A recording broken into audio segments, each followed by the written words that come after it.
What is up, everybody? It's Dr. Vibe here, host and producer of the award-winning Dr. Vibe Show, the home of Epic Conversations, and I'm the host of Epic Conversations 2020 Best Podcast News Award winner, 2018 Innovation Award winner given out by the Canadian Ethnic Media Association. I also co-host and co-produce the only online show in the world for dads and fathers. They're sponsored by Dove Men Plus Care, and being part of that collaboration last year, reached out to over 100,000 fathers and dads directly and indirectly. And as always, I like to say, you're blessed, highly favored, a magnet for miracles and a solution for someone's problem. I am excited because I don't see these two people enough, but they'll probably say, well, we don't see you either, Dr. Vibe. So at least we see each other once a month.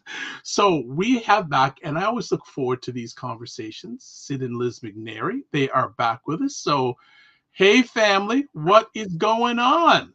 Hey, what's happening? Hello. Hello, what's been going on? This is a pretty big day in your country today in the U.S. Yes. Today's election day here. So it's been a very exciting day, and tomorrow will be even more exciting as we hear the results of all the big decisions. Excellent. I think your conversation topic you're choosing tonight is very apropos for today. Education. So I think it fits in rather well, but we haven't seen you for a few weeks. What's been going on in your worlds? Sid? Well, I've been writing these books, finished the movie, and movies getting really pumped. I mean, people are contacting us, and so I really look forward to getting that out, and about halfway through on two really thick books, because one's about 70,000 words in, the other one is a full thick binder that's already full with pages, and Wow. So they're both halfway. So I'm excited to get those out and give people an opportunity to really just fit all the way into everything that's possible for themselves. I don't know how you do it, but I just think in my mind, you put out books like I put out shows. So I guess, because I was going to feel bad saying, Sid, you're making me like scrunch in my chair with all these books that you're putting up. I said, well, I do 4 shows a week, so that must mean something. Right. No doubt about it. I mean, and I'm not going to leave you out either, Liz. I saw, I believe it was either an Instagram video or picture of you doing some stuff with some young people. Yes. Can you tell me about that? I thought that was so cool. Well, we all have our gift and our lane to run in. I am not writing books. I'm not doing podcasts, but yes, my days are filled with young people. So yeah, we've been working on social emotional learning and spending some time doing some yoga. So it's been really fun. Nice. Very, very nice. I played that about 4 or 5 times because I loved it so much. Yeah. It's just so joyful when you watch. It's so joyful. It was so, I really love when you're in your zone and in your element. And I just said, that is Liz. If anyone asks me, tell me about Liz McNairy, I just show that video. That's awesome. Thank you. It just brought a lot of joy because I was saying I needed something to pick me up, and that video just like lifted my spirits. So thank you so much. Oh, that means a lot. Thank you. Much appreciated. Much appreciated. So we've got some of your family chiming in already. Lee Andron. Hey, what's happening, Lee? They're right. And I haven't seen this name for a minute. Joy. Hi, Joy. So thank you for chiming in, and wherever you're watching this live, especially, just give us comments, feedback, etc. And Joy says, Dr. I've so loving energy. Liz is an angel. I agree. I agree on that. But today you're wanting to talk about education. Why? Education, and then the other part, know better, do better. So I know Sid is strong on that, know better, do better, but why did you want to chat about this conversation topic today? Well, I mean, to me, a big thing that's been happening is really just helping people get educated. You know, I come from a very educated family. all of my dad's siblings, with the exception of one, all came from the projects and went on to get not only a degree, all of them got at least 2 degrees, and so that's pretty incredible, especially from coming through parents that didn't have more than a 3rd grade education, and so to go on and do all the things that they did in the world, that part of that was, knowing more than their counterparts. And so we were spaced 4.5 years between me and my siblings. And so because of that, we knew we were going to college, and you got an extra half a year to get out, because here comes the other one. We were all spaced perfectly. And so because of that, I know and value education. And I've watched how when people are educated, all the isms disappear, sexism, racism. When the education comes and people get that opportunity to know more, then you disappeared for a second. I know you're fixing things over there.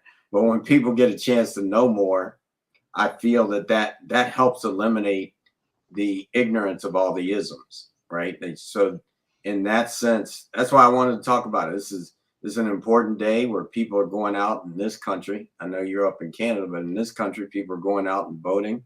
And it's a big time to start looking at what happens 2 years from now. If people aren't educated, and that goes beyond actually just going to school, Right. At this point in time, if I have 100 people on any social media platform and I put a message out, that's the effect that can happen for 100 people, that can affect and hit a lot of other people. And so I think it's important that I start making sure that when I put a message out, people get something out of it, get educated, and then we can make something happen that allows all of humanity to grow and get rid of all the isms. I love that. Yeah. Just before I go to Liz, Marie Gerardo says, hello, Sid and Liz. What's up, MJ? And Joyce says, education is so important. Glad I'm hopping on to here. Liz, how much was education, what's the word I'm looking for? Part of your environment growing up? How much were your parents big on getting an education? Oh, absolutely. Education was definitely a big value for us. Even going back to my parents' parents. My mom's the oldest of 9 children, and they all went to the parish school. So my grandfather held, I think, I'm not sure how many jobs, but a lot of them in order to get them through their school, because he and his wife believed in that school so much. So I think that was instilled in my parents, even from their parents. So education was always really important to our family, and not just going to school, but being a part of a community and giving back to that community in service work, which is something I know we talked about last time. And so school's always been very important on many different levels for me. And then I come from, my mom is an educator, since retired. And my dad even had a short stint teaching in community college. So yeah, it's always been very important in my life. I don't think I've always cherished or understood the importance of it until it came time for me to start making choice about my own education. But it's definitely always been a big part of my life. Okay. Sid, I've had the pleasure of meeting your dad, and yes, he is very well educated. He's very well educated, but how much did he instill in you, not only education inside the classroom, but education outside the classroom? Well, I mean, it's funny because things show up in our house often. Like, how do you know this? How do you know this? Well, I know it because my dad and my mom, they made sure I knew everything. How to iron clothes, how to sew. I mean, I'm naming all these things that happens right here in this house, right? like sewing, cooking, like all of it. Like you having that level of education outside of the classroom is why I can take care of myself through anything. Anything. You know, I can go live outside and I'm educated enough to know, all right, which one of these leaves would I eat? You know, all types of stuff came into my bigger education. You know, so that also gets rid of, for me, has gotten rid of fear, because I know I can survive. Like that's just huge for me in my life. And so in education looked even bigger than that, you know, making sure that we knew what it was like to be with other people. I mean, my dad, I remember we had these people came over from China, and my dad cooked all Chinese food. What? And they were like, how is this better than we have at home? Because, you know, now he's a chemist, so mixing and mastering. He's a mixologist. Yeah, so that's just the way I grew up, and I realized it took me a while to, you know, we hear white privilege, right? Like I was very privileged, like just that simple, because I was so privileged to be in an environment that enriched my life and set me up for this type of success. And so I think the more that I'm able to give that to other people and educate them, I'm fortunate that people send their children to me, especially when they're athletes, you know, and say, hey, can you help? And we missed the game because I'm working with this young lady who I'm really excited. She took on everything, and she's got the confidence, and she's ready to roll, and she's playing right now. So we missed the game because I said, nah, we're going to do this. And it's a preseason game, and she's taking that on, and she's like, I had never heard this before. So that level of education doesn't stop at school, because she goes to one of the biggest schools in this area, private school. And so there's another level of education that's actually even missing in the classroom. And so that I feel charged to make sure that anyone and everyone that I can get in touch with and help them find another level of education, it's time to bring that in there. Okay. I'm going to parking lot that, but I want to come back to that on what you feel is on both you, that another level of education. Liz, a few moments ago, you said you didn't realize how important education was until a certain point in your journey. Can you just share with our family when that moment was? Yeah, so I think it was when I found like what was my lane in college. I was passionate about certain things. I wanted to study science. I wanted to study environment specifically. And I remember going to an advisor, and she was like, yeah, your grades aren't going to make the cut. Like, this is not your path. Hey. I was so heartbroken because I thought that was it. Like, I was really excited about it. But then I eventually stumbled upon psychology, and I made a huge mistake because I'm like, let me look at the schedule of these classes and what time do I want to take my classes? Not at 8 a.m., not at 9 a.m. You know, I find the right time. So I didn't really look at the level of course. So I remember the first semester I chose to study psychology. I took the highest level courses, which I'm not even sure how I got into them. So I had a few road bumps to move through, but it was still something I was really interested in, and I actually wanted to learn more about. So after, having some roadblocks and failures, and really feeling that I had something I was passionate about in college, started to help me have a better appreciation for my education, because I had that choice. I was able to sign up for those classes, and not just because it was a great time, but because it was something I was really interested in. And that was the beginning of a path. Like, I finished my bachelor's degree and then got my master's, and just really started to enjoy the content of psychology and applying it to life. So seeing that real world application was instrumental for me too. I respect both you deeply, because you get the opportunity to educate and help people of various ages and backgrounds. And we could spend a whole conversation just on that. But both of you, I want to find out from both of you, how is education different with older versus younger? And I especially want to hear this from Liz because she deals with really young people. But Sid, you also educate older and younger.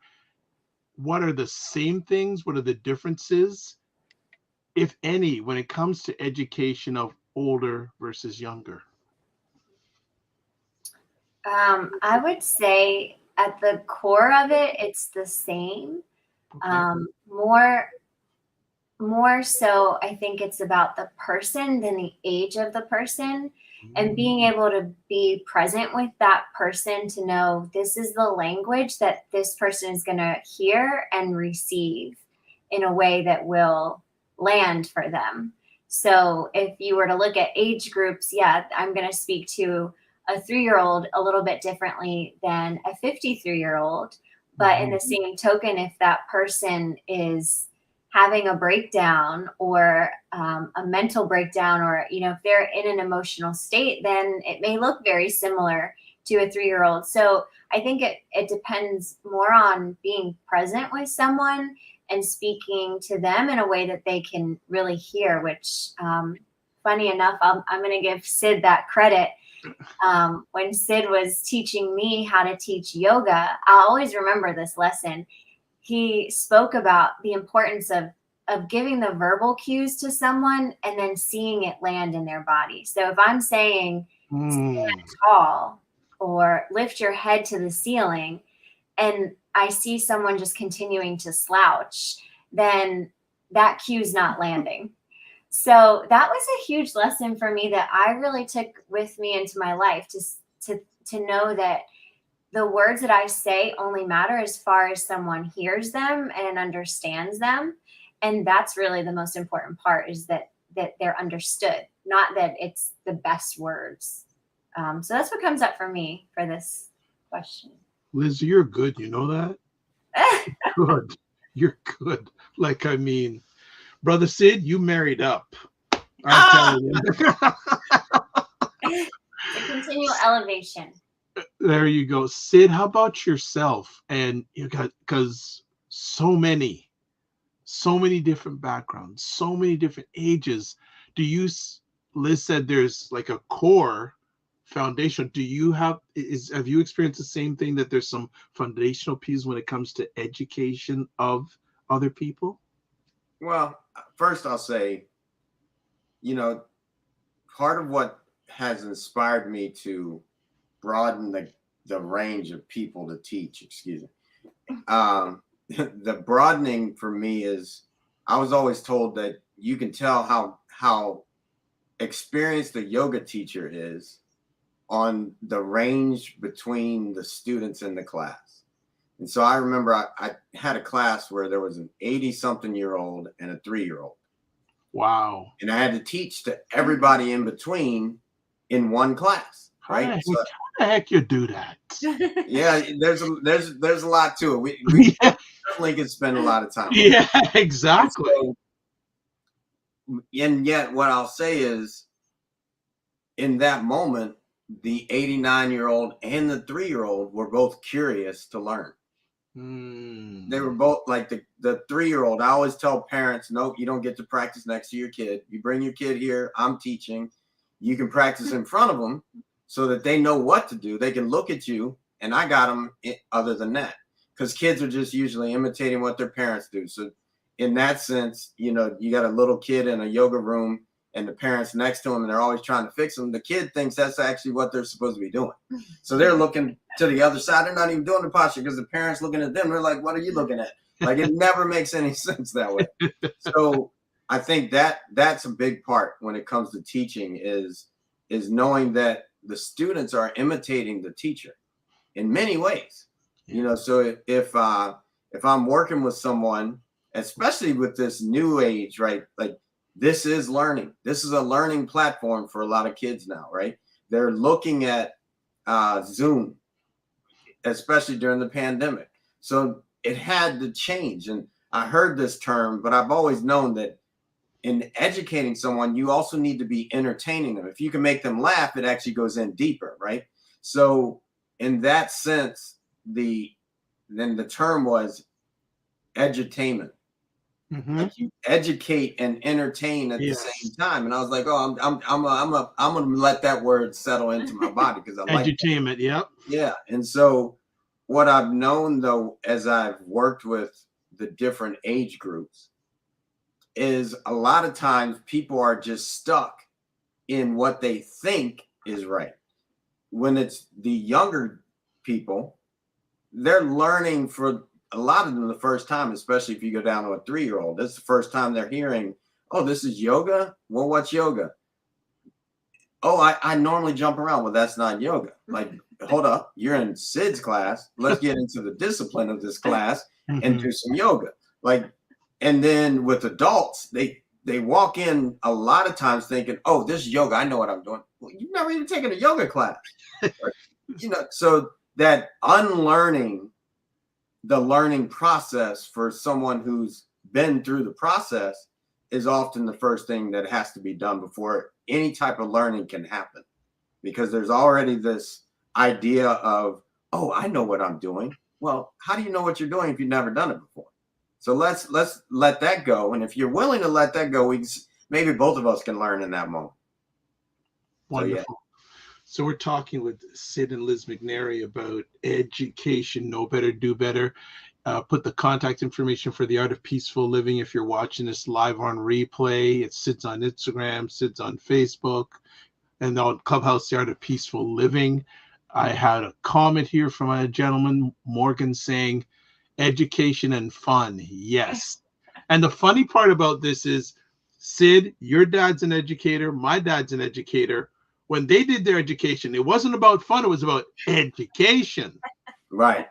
Well, now it's got to be fun, or you're going to lose them to their phones. You're going to, you got to, in my opinion, as an educator now, you got to be willing to draw people to you and take responsibility. Like when I teach a class, and if people are looking at their phone, I take that as feedback. You're boring, and that's why I got to look at my phone.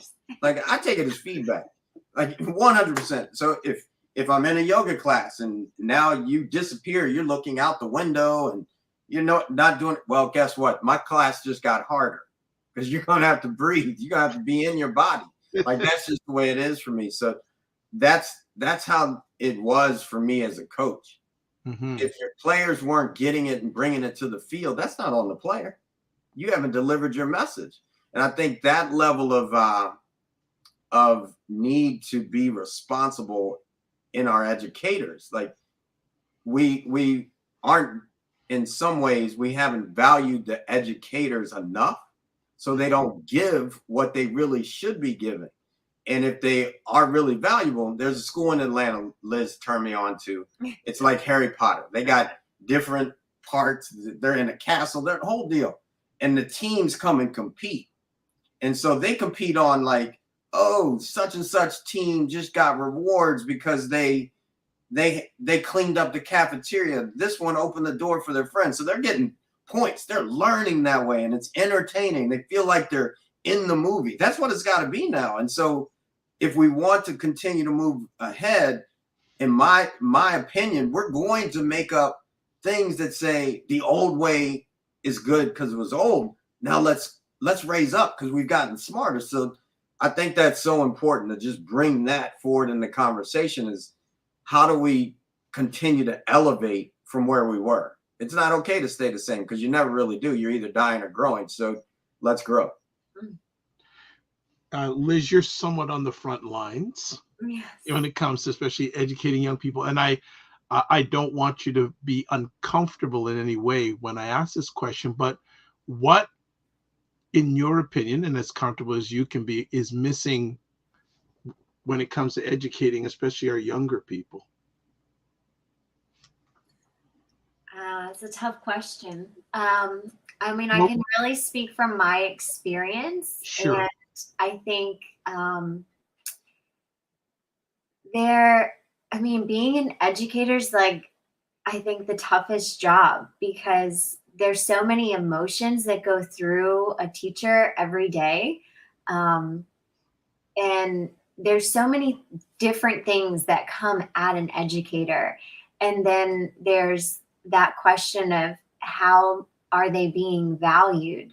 And especially as there's controversial topics in society that are being thrown at them, and then people are coming to them with messages about those topics. People's emotions are coming at them. And then they have to teach, and then they have to have the energy. I mean, they have to go to the bathroom. They have to be able to earn a living. And all of these are not really simple answers to all of these different aspects of education. I think, like any systemic topic, there's just an opportunity for all of us to be educated more and to listen more and to have topics or have conversations at a more local level. Where I am, I feel really blessed every day to work at a place that when you ask that question, I'm like, I feel like we're pretty good. But I know from other teachers and from other conversations that a lot of teachers are really struggling. And people talk about there's this shortage of teachers in our country, but there's also the conversation that it's really just there's a shortage of value of teachers and in education. So I think on a bigger level, that's what comes to mind for me. And I always just have gratitude for my particular situation, that's not my personal experience, but I know that speaks to a lot of other people out there, is just being valued or wanting to be valued. Thanks for the answer. It's something that I sure don't know, but Sid and I may have talked about it. One of the best jobs I ever had was working 2 years as a teacher's assistant in a public school. And one of the things that really made it special was the staff was great and the community was great and the kids were great. And the principal never yelled. Never yelled. So when you went into school every day, you felt like you had a team with you. You weren't on your own. It was, and he was such a great leader. And it was just, and I learned so much about leadership from him. You'd have parents that be yelling and screaming at him. You've had kids yelling and screaming. You have staff. He never yelled. And so when I hear that experience that you're having right now, I can relate to that. But one of the most difficult things I ever had to do in my life was tell a bunch of kids that I was leaving. That was very difficult and very emotional. Yeah. So I feel you, Liz. I feel you. And I think it's fantastic to hear that you're in that situation, because I know a lot of frontline teachers that don't have that blessing right now. So let me just do a reset. Let's catch up on a number of comments that are happening here. Cinnamon Canela, hey, Cinnamon, saying, yes, you have to keep their eyes on the teacher, not the phone. and keep it fun. Yeah, no, I haven't heard from you in a while. Teaching an emotional roller coaster. Yes. Bill is saying incentive success. Well stated, Sid. Morgan saying being valued is huge. And Morgan also says feeling supported. Fantastic stuff. Keep on bringing the comments. Sid, second part of this conversation. Know better, do better. I'm going to say this first before we go into that. I just want to say, it's interesting to hear my wife, who sounds like my mom, who taught for 30 something years, right? Hearing the same conversation that I'm like, Mom, I'm not buying it. And then I'm married into the same conversation. And so when I look at this, I'm like, all right, here it is. Now, granted, football coaches are very valued, especially now. They make way more money than I did when I was coaching. You got Saban and all these different people that are making a lot of money. Well, guess what? They get fired quick. Yep. Like, well, so if we want to be valued as a teacher, in my opinion, if I want to be valued, then I better deliver. Yeah. Right? Like that's how I land. Like if a kid fails, the kid didn't fail. You failed the kid. Like that is an important piece to me. Like it isn't okay for a kid to fail. If the track record is a bunch of kids coming to class and they're failing, I'm saying the teacher's failing. Somehow it's not getting across. You have information needing to be delivered. Or we should start valuing it like football coaches. If you are running a country and the country's failing, come on, people, we got to vote in the way that says deliver. Like it's just like that to me. And I feel it like that's why I loved the professions I've chosen. A football coach, you got 18-year-olds playing against grown men a lot of times. And if you don't deliver, you get fired. You don't feed your family. As a yoga teacher, if you don't deliver in a yoga class, people don't come to class. If they don't come to class, which was my studio, if they didn't come to studio, I couldn't pay for my kid to go to a private school. Deliver. Like some of that comes back to accountability as a teacher. I have to be accountable for what I'm saying I'm putting out into the world and then go deliver it. Like that, but that no one even needs to challenge me like that because I'm gonna challenge myself to deliver. So when it comes to this space of some people just took teaching as a means to do it because they actually it was easier in college to go through that degree. So to me that I'm kind of on both sides of that. And looking at it from a real perspective. And I know I think way outside of the box, and my thinking is different than the way the world moves right now. But accountability starts with myself, holding myself accountable, and then delivering what I'm being hired to do. Like, I had my contract for 12 years was year to year. You are gone every year and rehired. So you better deliver because you might not get rehired. It's just, they didn't even have to talk about it. It's like, hey, man, there's no contract on your desk. Pack your stuff. I'm gonna.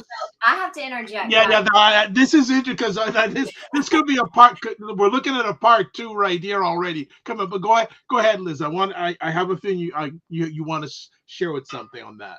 I just want to clarify that I'm saying that teachers are working incredibly hard. Like they're working all day long. They're going home and grading papers and doing lessons so that they can work more tomorrow.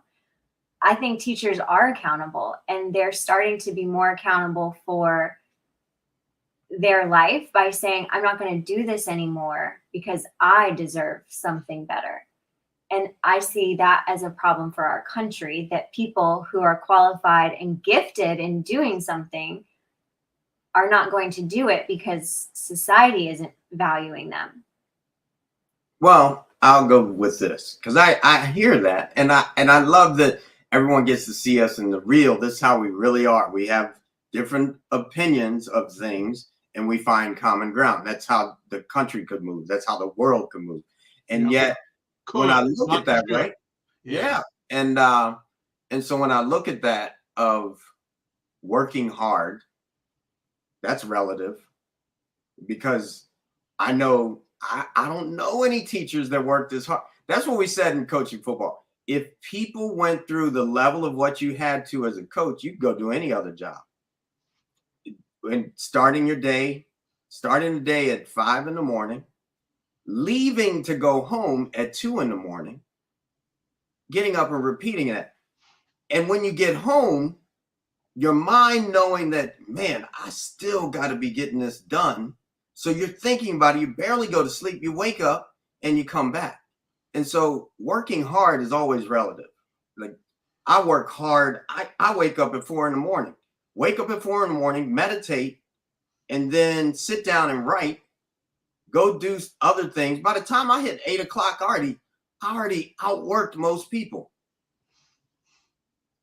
And then I still got the whole rest of the day, and I'm here with you now. I've had meetings all the way up, broke for an hour to eat. So working hard, that's part of living. That's part of living to me. And so I think that now I don't consider it working hard. Why? Because that's a perspective that I've never really lived into. Working hard actually is easy for me. So I think and it's okay. I'm okay with people valuing themselves, especially teachers. When I was in junior high, we walked out for our teachers. We did. The kids. We said, we're not going to school. We knew that the teachers were struggling on pay, and we walked out for them in 8th grade. So there was a different value system. And I 100% know that in my heart of hearts, our value system can go back up, and we can start reaching for excellence in everything and stop making excuses when it's not excellent. That's just how I see it, and it's okay because I see differently. Right.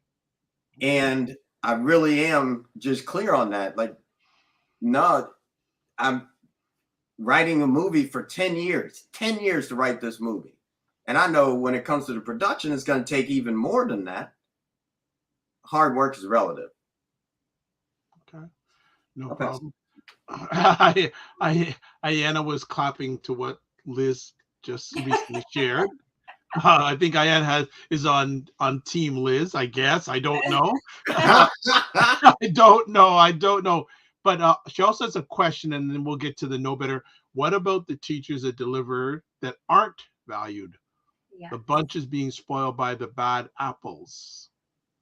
Well, I'd love to answer that, unless Liz is ready. Ayanna is in the education field, and she's. Well, I'm going to say this. She's directing that. This is what I'm going to say to that. Yes. I walked out because I knew, and a lot of us knew. Like our parents, my mom was a teacher, my friends' parents were teachers, and we knew their struggle. So we walked out for them. My mom and all of her friends and all the teachers, they walked out too. So value starts with myself. How much do I value myself? Because if I don't value me, who else should? And so when I look at this space of teachers, it's like, okay, if you're not being valued, then why is everybody still teaching? You got to start somewhere, and I start with myself. Like if I really want to be valued, then I'm going to say, this is how I demand it for me. And I may talk to my colleagues, and we may need to walk out and get valued. Yet, if I'm so caught in this space of, I just got to do it, this is the only way that I'm going to survive, then the value system drops. And I think that's where I would start with, all right, how are teachers valuing themselves? And if I really value myself, then I'm delivering so that when I leave, what you missed. And then you come back to me and say, hey, we need you back. Like, how do we get you back? Because the school is falling apart now without you. Yet without that value system in me, and in a teacher in that sense, I feel that's where it starts. So the teacher has to know their value. Stop taking jobs for the sake of taking a job. Go take a job at the bar where you can make more money if it's all about money. What's your value? Like, what are you delivering? And if it's I work for cheap, then be okay with that. All right. That's just how I see it. No problem. Aaron says, I hear that. We did the same thing when I was in high school. So there you go. So I want to get off the teacher thing because we're focusing so much on the teacher thing.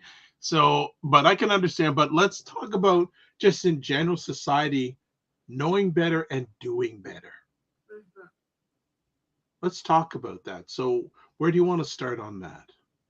Know better, do better. Like you don't know better, you keep doing the same thing. That's why I wanted to have this conversation about education. Like right now, there might be a bunch of teachers that had never thought about valuing themselves. Now they can, because the seed was planted.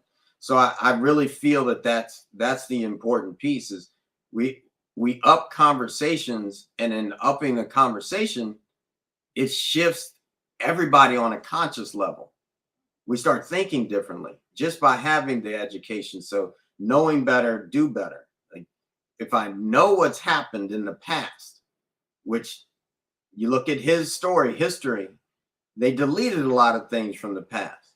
So by deleting them, I don't even know that there is something that was bad. So it keeps repeating, because like, nah, this happened. Oh, well, let's act like that didn't happen.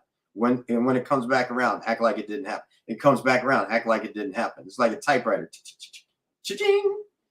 Most people don't know how to haven't even seen the typewriter. So that literally, it just keeps going in a circle, because no one is actually talking about it and pinpointing it and saying there is a better way. There is a better way. And so for me, that's where it comes from. Like, making sure that if I know better, I help someone else know better, so we can do better.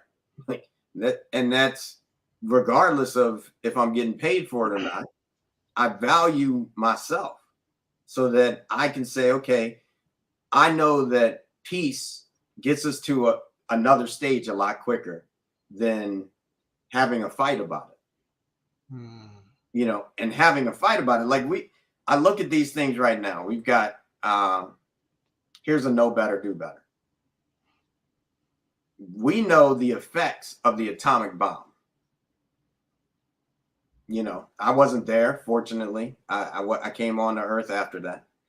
Yet we know the effects. So when it comes to nuclear war, the effects are humanity's gone. Yep. Not the Earth. Earth will be fine. Humanity's gone, and some other species will come. So I know better. That's not even a thought to get there, to that. And I'm going to do everything in my power to make sure that, because I know better, I'm going to do everything in my power to make sure we're not even having that conversation. That's know better, do better for me. Yeah. Excuse me. I'm like ready to go. I felt that. I had to get out the way. Yeah. I mean, you were like saying exactly what was coming up for me. I mean, Sid and Dr. Vibe, you know me, and most often conversation goes back to a personal reflection for me. And that's often why I'm not one to always talk and share, because I take things and really reflect on myself often. And so just in this conversation alone, with know better, do better, and reflecting on me in this conversation, like, I know that speaking positivity into reality creates a positive future. And for some reason, I started the conversation saying, yeah, I love my school and it's such a positive experience. And somehow I got off onto like this lack of value. And I'm just noticing like how that shifted my vibration. And I did that. Like, I chose to speak that into existence, and it showed up right here in the conversation for me. So know better, do better is a continual evolution of seeing how is this moment working, and if it's not, making the shift. And so for me, that's like a continual process. In the art of peaceful living, it's a continual process. Like, what's on your heart, what's on your mind, bring it up so you can clear it, and then fill it back with something that lifts you up. And so I'm grateful for this conversation, because that reminder is like, yeah, I don't know why I did that, but now I know better and I can do better. There you go. Well, Aaron has some great comments, as always. Says, I did not really understand my value until I healed myself. Musical genius right there. Yeah. And when teachers are healed, they can do better for their students. Absolutely. Absolutely. For me, there's many things come up my mind, but one of the things when I think about know better, do better, one of the things that my dad instilled in me says, I don't care even if you're a garbage man in the street, as long as you people with manners and respect. that just resonated a little bit in my mind, that we're in a world these days where more often people are looking for differences instead of similarities. And knowing that that's another human being, you're a human being. So sometimes I think if we just thought about what we have in common instead of trying to looking at the differences would help us in knowing better and doing better. Just a thought. I just put it out there. Mm-hmm. Yeah. And as you share that, it's like so many people live on the surface, right? So because I live on the surface, I could look and say, Liz is white and I'm black. Well, actually, Liz isn't white. My surfboard is white behind me, right? And I'm not black. I'm not, her hair's not even black, and I'm not the color of her hair. Like, so we're actually much closer than if we stayed stuck in that outer surface. Yet I've been educated to know that's not truth. So in that education, we're a lot closer because we are closer than that. You know, we both bleed the same. Last time I checked, Liz doesn't jump up and put her pants on. We used to say this in football, like the other team puts on their pants the same way, one leg at a time. Yep. So let's go play this game and we can go win because we're the same. We can go, if we give more, we win because we've elevated ourselves. So really getting into that, to me, like beginning to see, all right, separation is impossible. It's impossible. I don't care how far out into the universe someone goes away from Earth. They're still in the universe. We're still connected no matter what. And so it's like that, like getting to come to this place that says, all right, if I really know it and go deeper than that, then I can do better. And we can find it in many different ways. You can go to the Quran, you can go to the Torah, and they're all speaking the same truth. There's only one truth. There's not a bunch of truths. They all lead back to the one truth. In the beginning was the Word, and the Word was God. Well, let's look at that. All right, who was the Word? Who was it talking to? Like, let's go really in a way that says, all right, I now know something different, and I can be more. I can find excellence. I can strive to be the best, and now I can rise up with everybody else. That's how we ascend as a humanity, by actually knowing something's different. You know, Sid, as you and Liz are sharing, you are reflecting on the foundation of what you've created with the art of peaceful living. But just from my exposure, that is what the art of peaceful living is. What you shared over the last few moments is exactly what the art of peaceful living is all about. Am I wrong? No, I think you're spot on. That's why we speak it so easily, because that's how we live it. Yeah. You got to live it to give it. Taking things from a book, that's great. You got to put it into life. It's got to be your practice. And when it practices it over and over and over again, it begins to be perfected. Right now, we have things that we've talked about but never put into practice. And when I say that, I'm talking about humanity. I'm not talking about Sid, because I've actually put it all into practice and I've gotten really close to perfecting it. That's why I have a relationship that's lasting. Like we have practiced, and actually I talked about this earlier today. We have a thought. That thought leads to an action. That action done over and over becomes a habit. That habit done enough, people see it that way, that becomes your character, and then that's your destiny. And really, it's like, okay, here we are. I have a new thought because I've learned from my experiences, and now I have a destiny of a marriage that's lasting.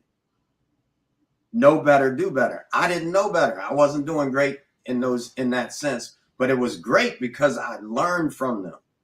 I learned from those moments, and I've moved forward in my life. And I think that if we're still repeating the same patterns, we haven't yet taken the time to learn from them. And that's I'm obviously passionate about making sure people are educated and knowing better and doing better, because it's like, all right, leaving it in a stinky way is not my deal. Like, I want things to be lifted up and make sure that when you come to my house, we can get along. Like, I don't care who you are, come visit me. We should get along, or we should get along. That's it. You know, that's it. Let's not even talk about anything else. Let's figure out how we're going to get along. Well, I'm going to start winding down. This has been a great conversation. I mean, I'm better because of it. I don't know about you two, but I'm better because of it, because it's stretching me and challenging me and making me do some reflection. So as we close out today, any final comments you'd like to make on education, know better, do better? Liz, we'll let you go first. I was just kind of sitting with this evolution of education being content driven to being more process oriented, and thinking about when I was younger, it was memorizing things, reading a book, then regurgitating that information.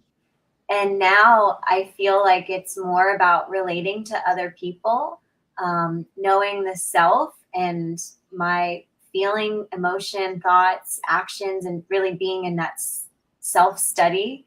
Mm-hmm. And then taking that self-study further by relating to other people.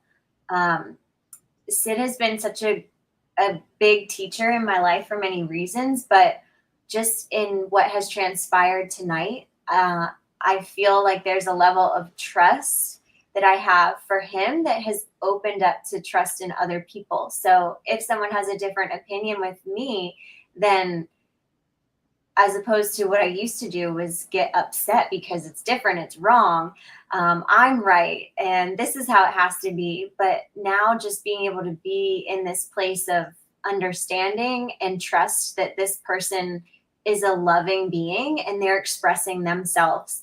And when I listen, I have this opportunity to learn something that may be possible intellectually, but also something about myself. I can become more patient. I can become more understanding. I can become all of these different character traits or strengthen those by being in relationship with another person, whether it's partnership or just a stranger who I'm hearing on the radio or TV or Clubhouse. And that's really magical to me. So I think, in this concept of education, knowing better, doing better, if that could be like a final takeaway for anyone who's listening, is being open to education being a process that comes through presence to the moment. That would be kind of my final words there. Fantastic. Sid? Well, I'm going to keep it shorter. Nothing to do with that. I'm saying for myself. And you're ready? Let's go. Because that's really it for me. Like, you want someone on your team that's going to say, let's go win. Let's go win at everything. Be a better husband, be a better spouse, be a better coach, be a better teacher. Call me up. I'm ready to go. Like, I'm ready. Let's rise together. Like, lift up in a way that says we just left this world in a better place than where it was yesterday. Like, every day that you can wake up with that burning fire inside. And I do. I've gotten to that place where I wake up and I'm ready to go. And I want to lift up with the people that want to lift up. So if you're one of those people, please hit me up, because I love being with people that are fired up and ready to go. Wonderful. Aaron makes a comment here. Understanding value is the foundation stone for growth. Whoa. Aaron dropping knowledge bombs tonight, Aaron. Coming hot, coming strong. So before we let both of them go, this is their contact I put Liz's contact information at the end on Instagram, but there's the Art of Peaceful Living, the website. Sid on Instagram, Sid on Facebook, and their wonderful rooms on Clubhouse held under the Art of Peaceful Living. And there's Liz's Instagram, people. I put it in. Right on. It's there. So I'd like to thank you, as always, for taking the time in both your positive, productive schedules of your serving and wanting humanity and making humanity a better place. So I want to bless both of you on that. And just don't manage your time, manage your energy, and remember to give not only yourselves, but the people that you bless grace. Thank you. Dr. Vibe, thank you so much for having us. It's always so great to be here with you. It is. I always come out better, whether it's just Sid and myself or all three of us. It always makes me better. So appreciate you and bless you and keep the faith. See you in a month. All right. Take care. Be well. All right, family. Wonderful. Another epic conversation. It's always great. I'm going to leave with this. It's good that there's not some good people in the world, because when you are around good people, you value them and they make you better. So when you find good people in the world, hold on to them. Hold on to them, because they're a blessing and a gift. And Mariah's saying, awesome. So she fully loved the conversation. So before we sign out, as always, I'd like to say a few things. If you want to get in touch with me, website, thedrvibeshow.com, email dr.vibe at thedrvibeshow.com, YouTube and Facebook, The Dr. Vibe Show, Twitter at drvibeshow, and Instagram, the drvibeshow.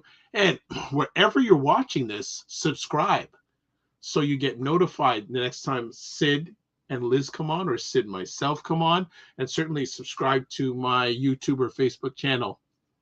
I'd like to thank everyone who has watched this conversation live on the replay. It's appreciated, not taken for granted.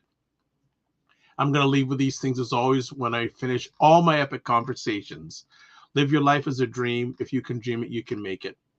Sometimes you have to get small to get stronger. Block assumptions, then aim bigger, aim better, aim higher, aim wider. Love, faith, and respect. Remember to give yourselves grace, and don't just manage your time, manage your energy. Be well, keep the faith, and walk good, and we'll see you soon.